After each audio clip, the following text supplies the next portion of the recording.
Hi friends, welcome to Azhagiya Illam. இப்போ நம்ம ஒரு டிஃபன் ஐட்டம் தான் பார்க்க போகிறோம். எல்லாருக்கும் பிடிச்ச ஒரு காமன் ஐட்டம் பூரி உருளைக்கிழங்கு மசாலா. வாங்க இப்போது எப்படி செய்யலாங்கிறத பார்க்கலாம்.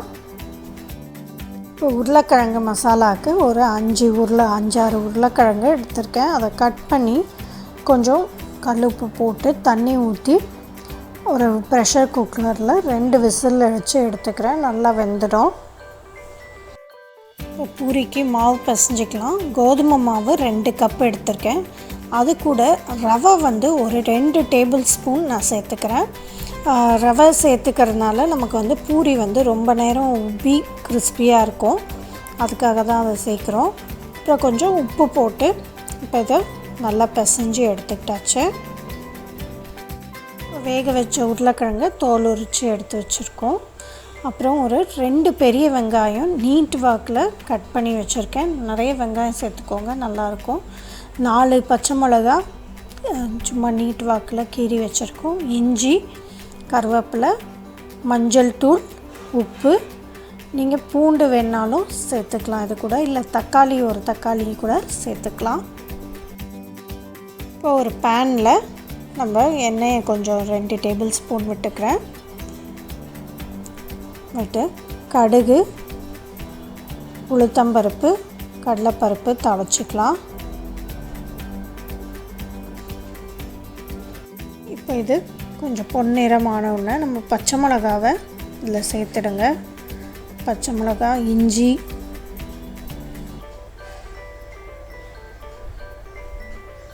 கருவேப்பிலை எல்லாம் சேர்த்தாச்சு. சேர்த்து வதக்கிட்டு நம்ம கட் பண்ணி வச்சுருக்க நீட் வாக்கில் கட் பண்ணி வச்சுருக்க வெங்காயத்தை இது கூட சேர்த்துடலாம்.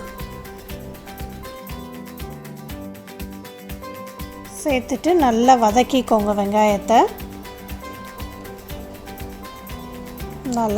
நல்லா வதங்கணும். கொஞ்சம் டிரான்ஸ்பரண்ட் ஆகிற வரைக்கும் நம்ம வெங்காயத்தை நல்லா வதக்கிக்கலாம்.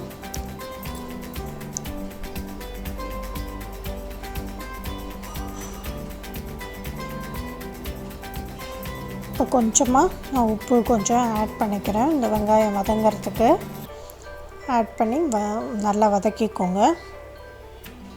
இப்போ வெங்காயம் நல்லா வதங்கிடுச்சு. இப்போ இதுக்கப்புறம் நான் மஞ்சத்தூள் கொஞ்சம் சேர்த்துக்கிறேன். ஒரு 1/2 ஸ்பூன் சேர்த்தாச்சு. சேர்த்துட்டு நம்ம இதுக்கு தேவையான தண்ணி இதில் ஊற்றிடலாம். நல்லா தண்ணி ஊற்றி கொஞ்சம் இந்த தண்ணியிலேயே இன்னும் கொஞ்சம் உப்பு கொஞ்சம் போட்டு கொதிக்க விடலாம். உப்பு கொஞ்சமாக போட்டுக்கிறேன். இப்போ இந்த தண்ணி கொதிக்கிறதுக்குள்ளே நம்ம வேக வச்ச உருளைக்கிழங்கை மேஷ் பண்ணிக்கிறோம். ரொம்ப இதுவாக மேஷ் பண்ணிடாதீங்க. கொஞ்சம் 1-2 உருளைக்கிழங்கு கொஞ்சம் முழுசாக இருந்தால் நல்லாயிருக்கும். அதே மாதிரி பூரிக்கும் நான் உருட்டி வச்சுருக்கேன். இப்போ தண்ணி நல்லா கொதிக்குது. இப்போ இந்த நல்லா கொதித்து வந்ததுக்கப்புறம் நம்ம மேஷ் பண்ண பொட்டேட்டோவை இதில் சேர்த்துடலாம். நல்லா சேர்த்து கலந்து விட்டுக்கோங்க. இப்போ நல்லா ஒரு 5 நிமிஷத்துக்கு நல்லா கொதிக்கட்டும். இப்போ நீங்கள் அந்த கன்சிஸ்டன்சி கொஞ்சம் திக்காக வர்றதுக்கு நான் கொஞ்சமாக கடலை மாவு கொஞ்சம் தண்ணியில் கரைச்சி அந்த உருளைக்கிழங்கு மசாலாவில் சேர்த்துடுவேன். ஸோ இப்போ நல்லா கொதிச்சிட்ருக்குது. ஸோ இப்படியே உங்களுக்கு கடலை மாவு சேர்க்க வேண்டாம்னா அப்படியே கூட விட்டுடலாம். ஸோ அது கொஞ்சம் கிரேவியாக வர்றதுக்காக நான் கொஞ்சம் கடலை மாவு சேர்த்துக்கிறேன்.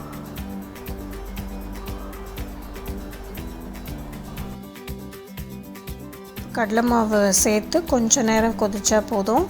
நமக்கு இப்போ சூப்பராக கன்சிஸ்டன்சி கரெக்டாக வந்துடுச்சு. இப்போ நம்ம கொத்தமல்லி கொஞ்சம் தூவி இறக்கிட்டோம்னா நம்மளுடைய உருளைக்கிழங்கு மசாலா ரெடி ஆயிடுச்சு.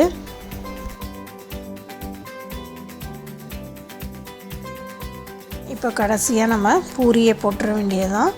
ஒரு பேனில் எண்ணெயை வச்சு நம்ம பூரி உருட்டி வச்சிடணும். அதை தேய்ச்சி இதில் போட்டு எடுத்துடலாம்.